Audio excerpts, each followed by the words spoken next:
नमस्कार दोस्तों, आप सुन रहे हैं डर की आवाज़, जहां हर कहानी में छुपा है रहस्य, डर और रोमांच। आज हम लेकर आए हैं एक ऐसी दास्तां जो आपके रोंगटे खड़े कर देगी। तो बत्तियां बुझा लीजिए, दरवाज़ा बंद कर लीजिए और तैयार हो जाइए डर की आवाज़ के साथ।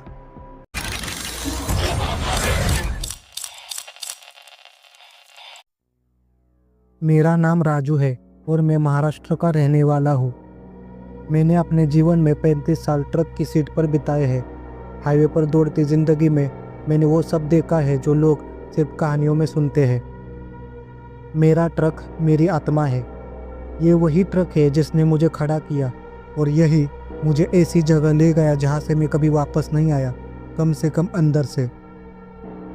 उस रात की बात है, 13 नवंबर 2019। रात के करीब 1:30 बजे मैं गोरखपुर से चला था सामान लेकर दिल्ली की ओर। मेरा साथ दे रहा था राजू, छोटा सा लड़का, शायद 19 साल का। बिल्कुल नया था इस फील्ड में, लेकिन एकदम तेज और ईमानदार। वो रात की ड्यूटी से डरता था पर कहता कुछ नहीं था। हमने कुशीनगर पार किया था और अब तुमकुही रोड के पास पहुंच रहे थे। वो इलाका बहुत सुनसान रहता है। एक तरफ जंगल, दूसरी तरफ नदी और बीच में संकरी सड़क। चारों ओर धुंध ऐसी कि ट्रक की हेडलाइट भी मुश्किल से कुछ दिखा रही थी। मैं सड़क पर ध्यान लगाकर ट्रक चला रहा था और राजू खिड़की के बाहर देख रहा था। अचानक वो बोला, भैया कोई खड़ा है वहाँ पे। मैंने ब्रेक मारे। ट्रक धीमा हुआ और करीब 100 मीटर दूर देखा एक औरत सफ़ेद साड़ी में, लंबे बाल और चेहरा झुका हुआ, ठंडी हवा के बीच वो बिल्कुल स्थिर खड़ी थी। मैंने गाड़ी रोकी, टॉर्च निकाली और बाहर आया। औरत वही खड़ी थी। मैंने पूछा, कौन हो बहन जी, रात में यहाँ क्यों खड़ी हो? उसने कुछ नहीं कहा। जैसे ही मैं करीब गया, उसने अपना चेहरा उठाया और मेरी रूह कांप उठी। उसकी आंखें नहीं थी, सिर्फ 2 काली गहराइयाँ थी। उसके गाल जल चुके थे और होठ जैसे किसी ने सील दिए हो। मैं चिल्लाया और ट्रक की ओर भागा। राजू हक्का बक्का रह गया। ट्रक में बैठकर मैंने दरवाज़ा बंद किया और गाड़ी स्टार्ट की। पीछे मुड़कर देखा तो वो औरत गायब थी। कहीं सपना तो नहीं था, मैंने खुद से पूछा, लेकिन राजू का चेहरा सफ़ेद पड़ चुका था। वो कांपते हुए बोला, भैया मेरी नज़रें उससे मिली थी, मुझे उसका चेहरा दिखा था। अब मैं नहीं बचूंगा, वो मुझे नहीं छोड़ेगी भैया। हम दोनों चुपचाप बैठे रहे। मैंने ट्रक की स्पीड बढ़ा दी और सोच लिया कि अब कहीं नहीं रुकना जब तक कोई आबादी वाला इलाका ना आ जाए। लेकिन फिर एक और अजीब घटना हुई। जीपीएस बंद हो गया, रेडियो सिग्नल गुम हो गया और मोबाइल नेटवर्क भी शून्य हो गया। सड़क पर एक बड़ा मोड़ आया। स्थानीय लोग इसे काला मोड़ कहते हैं यहाँ कई हादसे हुए हैं। लोग बताते हैं कि यहाँ एक ट्रक पलटा था जिसमें एक औरत और उसका बच्चा मारे गए थे। तब से हर रात कोई ना कोई उन्हें देखता है। मैंने उन बातों पर कभी ध्यान नहीं दिया था, पर उस रात सब कुछ बदल गया। जैसे ही हमने काला मोड़ लिया, ट्रक का इंजन बंद हो गया। बीच जंगल में रात के अंधेरे में ट्रक थम गया। न लाइट, न आवाज़, बस सन्नाटा और हमारे दिल की धड़कनें। राजू ने कहा, भैया हमें यहाँ से पैदल निकलना चाहिए।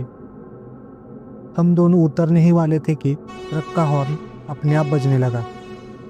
एक बार, फिर 2 बार और फिर लगातार। दरवाजे अपने आप खुलने और बंद होने लगे। राजू चिल्लाया और भागने लगा। मैं भी उसके पीछे भागा। करीब 100 मीटर दूर एक पुराना मंदिर था, टूटा फूटा सा, शायद किसी देवी का। हम वहीं जाकर छिप गए। राजू की हालत बहुत ख़राब हो गई थी और वो कुछ बड़बड़ा रहा था। मैंने उसे चुप कराया। मैंने सोचा सुबह होते ही यहाँ से निकल जाएंगे, लेकिन रात लंबी थी। करीब 3 बजे मंदिर के बाहर घुंघरूओं की आवाज़ आने लगी, पहले धीमे फिर तेज। हमने बाहर झांक कर देखा। वही औरत अब मंदिर के सामने बैठी थी। वो कुछ बड़बड़ा रही थी। उसके चारों ओर आग की लपटें थी, पर वो जल नहीं रही थी। फिर उसने कुछ उठाया, राजू का बैग, वो बैग जो ट्रक में छोटा था। उसका मतलब था वो अब हमारे पीछे आ चुकी थी। राजू चिल्लाया और बेहोश हो गया। मैंने उसे खींचकर मंदिर के गर्भगृह में ले जाकर शिवलिंग के पास बैठाया।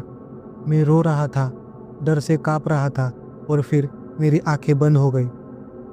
सुबह मेरी नींद टूटी तो देखा मैं अकेला था। राजू गायब था। मंदिर के बाहर ट्रक खड़ा था, उसका इंजन चालू था, जैसे कुछ हुआ ही नहीं। मैंने राजू को बहुत ढूंढा, पुलिस को बताया, एफआईआर भी लिखवाई, लेकिन उसका कुछ पता नहीं चला।